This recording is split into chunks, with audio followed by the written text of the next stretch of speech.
forget to do that.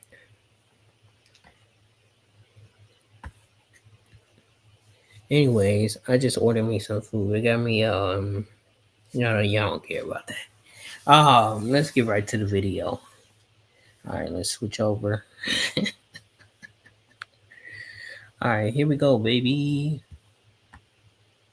Put that in full screen. Alright, bet. So the episode opens up and the gang is waiting in line for Sumo Slammers 2.1. Terrible name for a game, by the way. Gwen gets the bitching as usual because it's hot outside. Grandpa Max takes her to a bookstore where AC and just leaves Ben by himself. Mind you, Ben is a child. He is 10 years old and you just leave him alone with a bunch of strangers. So fast forward a little bit and we see Gwen and Grandpa Max leave the bookstore. And we see Forearms bust out the store, bugging out fleeing cars at the police. Like goddamn, they must have ran out of video game copies for Ben for him to be this mad. If it was Pokemon Black and White, I get it, but Sumo Slammers 2.1, that shit just sounds ass. This Cody Rhodes looking ass nigga pulls up with the SACT team, which stands for Special Alien Containment Team. They bring out this alien bazooka that looks exactly like a pencil and ups fire on Ben. Gwen tries to calm him down, but this nigga is going to murk his own cousin until he gets shot into a pizzeria. And just imagine trying to explain this to your insurance company. Yeah, a big red alien with 4 arms and yellow eyes just destroyed my business. Give me $50,000, please. They're gonna look at you like you're crazy. Forearms pops out the smoke with a brick oven, flinging it at the feds and runs away. Gwen and Grandpa Max pull up on Ben at the RV and she starts spazzing on him. And Ben legitimately has no clue what she's talking about. Gwen keeps pressing him and he's like, proof or it didn't happen. And she literally shows him the proof in 4K Ultra HD Dolby Vision. And he immediately says it is not him. My dog was just chilling in the RV playing his game that he just got. Ben is right because he's being framed and he goes to the crime scene to investigate. While he's looking around, he sees Forearms' doppelganger in the alley and starts chasing him down. The fake Forearms goes into a building where they're printing out money and Gwen and Grandpa Max just walk in there like there's not any security here. This would be the easiest money heist of all time. Speaking of money heist, what if I told you that you could speak to one of the best thieves in the entire world? That's right, I'm talking about Catwoman. Yeah, I got your attention now, huh? But Brandon, how was that even possible, you might ask? Well, with the power of today's sponsor, Poly AI, that can become a reality. With over 10 million downloads, this is the #1 place to have conversations with your favorite.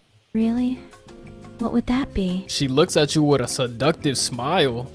And customize it however you want. Right now, do you and Ash's mom have a romantic relationship? Nah, bro, he's blushing. Professor Oak, you don't gotta lie to me, bro, I promise you. If you are, it's cool, we just want to know. Yeah, I caught your ass. You be going crazy in that, huh? I'm already knowing. All right, Professor Oak, I'll take your word for it, bro. And boom, just like that, we answered a question people have been wondering for years. So what are you waiting for? Be one of the millions of people to experience what Poly AI has to offer. You can download it for free with my link in the description down below, and make sure you use my code DTM88 to get access to Poly AI Plus. Join today and talk to your favorite characters about anything you want. Thank you again, Poly AI, for sponsoring this video. The camera cuts the heat blast attacking some security officers, and now Gwen is convinced that it's Ben because there's no way 2 of his aliens pop out and it's not him. Ben arrives and Gwen finally realizes that Ben was telling the truth. The imposter attacks Gwen, but Ben turns into Diamond Head and blocks the fire blast. After a little scuffle, it's finally revealed that it was Kevin the entire time framing Ben. And I ain't gonna lie, you could have figured this out earlier in the episode, bro, because when you first saw Forearms bust out the video game store, he didn't have the Omnitrix logo on his body like Ben usually does. So after their first battle, Kevin absorbed the aliens from the watch and can change into whatever alien he wants, but he can't stay human for long, so he blames Ben for turning him into more of a freak than he already was. He's trying to pull a reverse Flash and ruin this kid's life on some hater shit. The feds bust through the window and Kevin sneaks Ben and turns into Stinkfly and escapes. Cody Rhodes and the feds start surrounding Ben and he shoots some crystals at the guns, jamming them, causing an explosion. And my dog hits the dash on him. The only problem with that is that it's kind of hard to hide when you're a 7-foot walking green crystal. The feds put a laser on Ben and fires a shot off, and this must have pissed Ben off because he dumps the clip on him. And and make some big crystals to escape once again. That shit does not work and he gets cornered, but his timer is about to run out and Cody grabs the strap because he's about to up fire on him. So he dives off the ledge and plays the scared little kid role to get out of that situation. So everyone is chopping it up and Cody peeps Ben's watch and is suspicious, but he lets them leave. Everyone's back in the RV and Gwen shows Ben that Kevin has been wreaking havoc all over the country. And as they're talking, a bus that looks an awful lot like Upgrade zooms right past them. Ben tries to turn into Upgrade to have a my alien is better than yours contest with Kevin, but he ends up turning into Wild Mud instead. And I don't know how this happens. He must be slapping the watch and twisting his hand or something because it happens like all the time. Ben will be in a situation where he needs to use Stinkfly and he transforms into gray matter. It never fails, bro. Like, I get it's ha-has for the show, but I physically don't understand how this happens. So Ben starts chasing after Kevin and the feds peep and report it to the big boss. The worker on the cable cart tries to use the brakes to stop the cart, but Kevin is a little bastard and rips it out of the cart. Like, what kind of 11-year-old decides that he wants to murk a bunch of people for fun? Like, when I was 11, I was deciding which starter I was gonna pick for Pokemon Black and White. Shit was like a presidential election. I ended up going with Tepig because I was a fire type fiend, I ain't gonna lie, but that's besides the point. Ben catches up with the cart and Kevin tries to stab him. Like, god damn, this kid is evil. Ben manages to get into the cart and squares off with Kevin. Kevin ends up flinging a bench at him and that knocks him out, I guess, allowing him to turn into Stinkfly and fleeing the scene. So right now Ben is knocked out in this cable car with a bunch of people who are about to go meet the Woo, but Grandpa Max, being the clutch player he is, pulls up to save Ben, telling him to attach the cart to the RV, and this man hits the brakes and shoots a torpedo into a building to save the day. The camera cuts to Max and Gwen linking up with Ben, and Cody and the feds up the poles on him, and he starts pressing Ben about the watch. That ain't no real AP, you got that from Shop Gold. I can see your wrist turning green. But in the middle of this interrogation, they get a call saying that a crystal alien is causing some trouble on the Golden Gate Bridge. So Cody Rhodes leaves Ben to go after Kevin. The feds pull up and Kevin shoots the helicopter, causing it to crash. But before it does, Cody Rhodes cuts the wire and has this superhero ass landing. Like, gang, you just fell from like 100 feet. Your knees should be shattered into a million pieces. We fast forward a little bit and we see Cody getting the brakes beat out of him. Bro's whole left side of his face looks crazy as hell. Kevin's about to go for the final blow, but Ben appears his forearms and we about to get a crazy matchup. This is like John Cena versus Batista. Kevin fires some crystals at Ben, but he uses his insane vertical to dodge, punching the taste out of Bro's mouth. But tell me why this clinically insane 11-year-old has this big ass smile on his face. The feds get the pencil gun bazooka thing out from earlier, but Cody tells them to only fire on his command. Ben hits this nigga with a 7-piece combo, just whooping his ass. Like, damn, the double fist was OD. He then picks up Kevin and hits him with a backbreaker, and Kevin is laid out and Ben goes for the final blow, but Kevin turns into heat blast, shooting Ben in the face. Kevin shoots fire at Ben again, but he just runs through it like Derrick Henry versus the Bills. He then slams on the bridge, causing Kevin to be launched in the air, but bro turns into Stinkfly to counter. He then slaps Ben, knocking him down. Kevin tries to spin the block, but he suddenly turns into a human, crashing into forearms like bro's a brick wall. Kevin's on the ground and Ben cocks his fist back and punches right next to his head, letting him know that if I really wanted to, I could have sent him downstairs with the red guy. Ben walks away and Kevin tells him, hey, hold up, I'm not done with you. But Ben claps back, talking about, but I'm done with you. You're not worth it. You never were. And this triggers Kevin so bad he turns into a Frankenstein looking combination of all of Ben's aliens. He charges at Ben, slamming him into the bridge and throws a left, but Ben blocks it. Kevin throws a right, but Ben blocks it too. Then Kevin hits the meanest uppercut I done ever seen, followed up with a 2-piece combo, literally punching him into the bridge. Like, god damn. He grabs Ben by his collar and flings him across like he's little bro, and Ben almost falls off the top of the bridge, but he manages to hold on. Kevin hating ass is stepping on his foot like Scar did Mufasa in Lion King, and tells him that he'll always fail because the good guys don't have the guts to finish off guys like him. But Cody Rhodes finally does something this episode and gives the green light for the feds to snipe Kevin, and he falls into the ocean, giving Ben the win here. Ben saves Cody from falling and the beef is squashed. They good now. I would say this is where it ends, but they do the classic main villain survives as the last scene, showing some air bubbles in the ocean, which means Kevin isn't dead. But that's a video for another day. That's the video, y'all. I hope you enjoyed.